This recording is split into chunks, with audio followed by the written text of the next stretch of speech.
But I'll do one thing for you. You are from the farming family.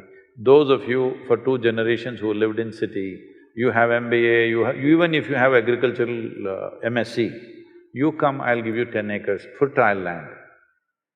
5 different crops, you grow it by yourself without taking local help.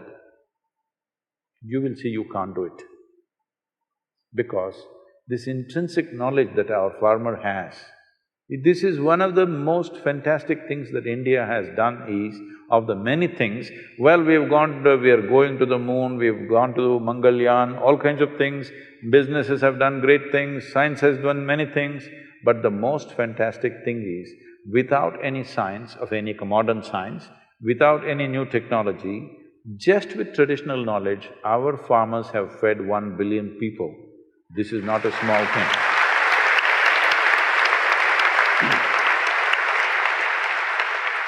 So this transition from farming to other things should not happen out of desperation, should happen as a good plan to do. Right now, one reason why farming is not succeeding is, soil is weak, so water is scarce. Another thing is, scale is too small to make it successful. The average land holding is 1 hectare, that means 2¼ acres per family is what we have. At this level of holding, whatever you do is going to be waste. Everybody is under loan, okay? Some 78% of Tamil Nadu's farmers are under debt. Because, I'll just tell you an example. A young farmer in our region, it's very fertile region. He has 3.5 acres. So I meet him and ask him, what are you doing for your water? What's your water source? He says he's put 9 bore wells. In 3.5 acres, he's put 9 bore wells. Because there are bore well companies which will come and promise, if you put it here, more water will come, if you put it there, more water will come. Everybody is hitting bore wells and bore wells. In 3.5 acres, maybe there is 1 or 2 sources, or maybe there is no source of water. Because the scale is so small, everybody is putting a fence, everybody has a bore well, everybody has an electric connection. This is not going to work. We need the scale, otherwise it'll not work. Does it mean to say we have to take their land? No, for this we have worked out a system. I don't want to go into all the details in this, but this is what Rally for Rivers was about, how to integrate irrigation and marketing for the farmer so that his life can change. Now, one more big thing is, see, India, the latitudinal spread that you have from Kanyakumari to Himalayas, 12 months of the year you can crop. There are very few nations where you can grow crops 12 months of the year. From Kanyakumari to Himalayas, you can grow literally almost anything you want in the world.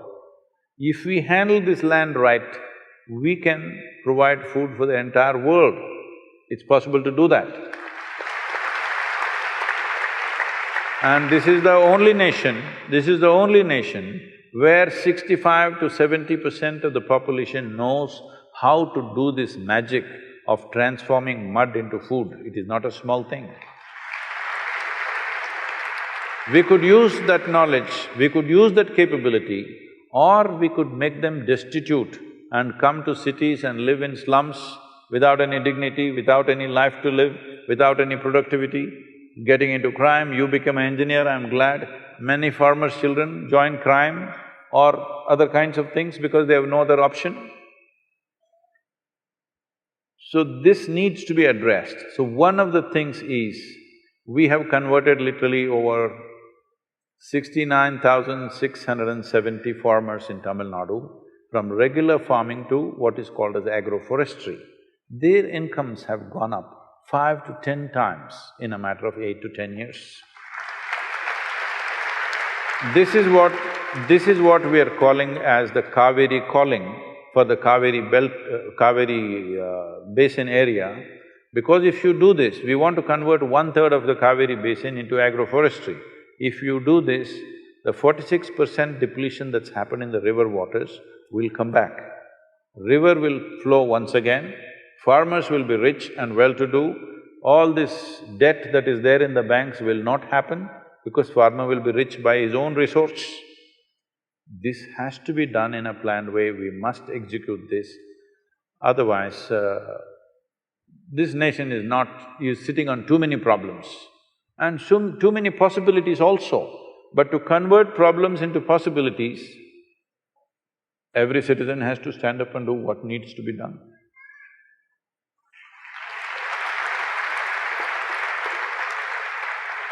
Namaskaram, Sadhguru.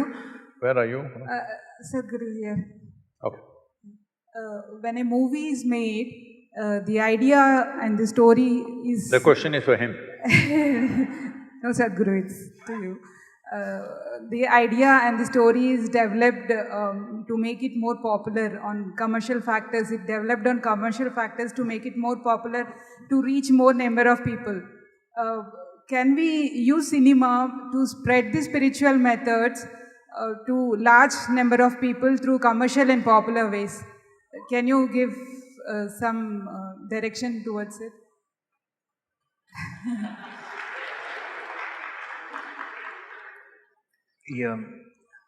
దీని మీద cinema తెచ్చా అంటున్నారా ఇలాంటి To spread the spiritual methods, yes. Yeah. I mean, how do we use cinema to take the spiritual methods more to the… make it more popular? తీయచ్చండి, బ్రహ్మాండం తీయచ్చు, but set expectation ఉండకూడదు. ఈ వీకెండ్కి ఎంత కలెక్ట్ చేయాలి అలాంటివన్నీ పెట్టుకోకూడదు. బ్రహ్మాండం తీయచ్చు, బట్ తర్వాత కలెక్షన్స్ మాట్లాడుకోకూడదు అంతే. తీయచ్చు సినిమా అంటున్నాను, బట్ అది దాని రీచ్ ఏంటి, లేదంటే కొంచెం పేషెన్స్ ఉండాలి, నిజంగా జనంలోకి వెళ్ళాలి, అందరూ రావాలంటే. బట్ సినిమా అంటే ఒక కథలాగా చెప్పాలనుకుంటున్నారా? అది చేయొచ్చు, కానీ ఇంకోటి చాలా చాలా మంచి విషయాలు అప్పుడప్పుడు దూరుస్తుంటాం సినిమాల్లోకి, కొన్నిసార్లు కుదరదు. Sadhguru, can you give some direction in this? మీరే ఇవ్వాలి. He is the director, he is the actor. Okay, anyway. See, cinema means you're thinking in terms of the big screen. Well, it's not that it's not a possibility. The question is, who will go and watch it?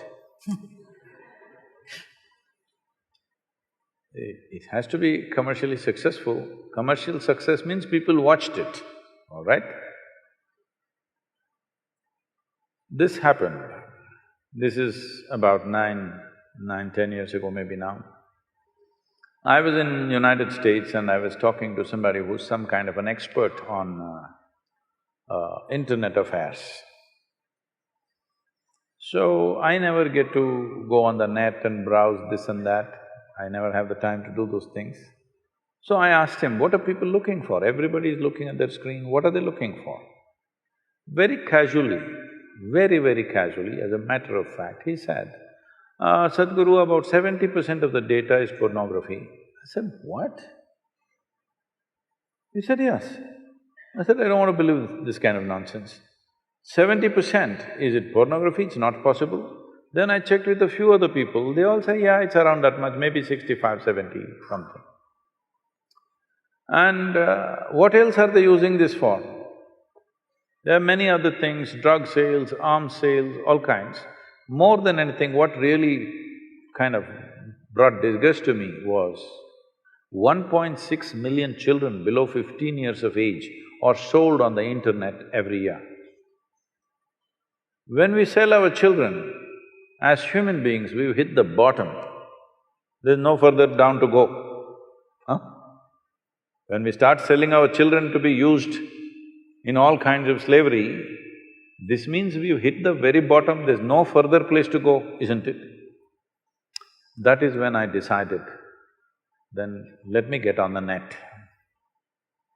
So in the last 10 years, we've run a campaign that many of you in the upper regions might have suffered this. Even if you're watching pornography, in between, Sadhguru appears, inner engineering.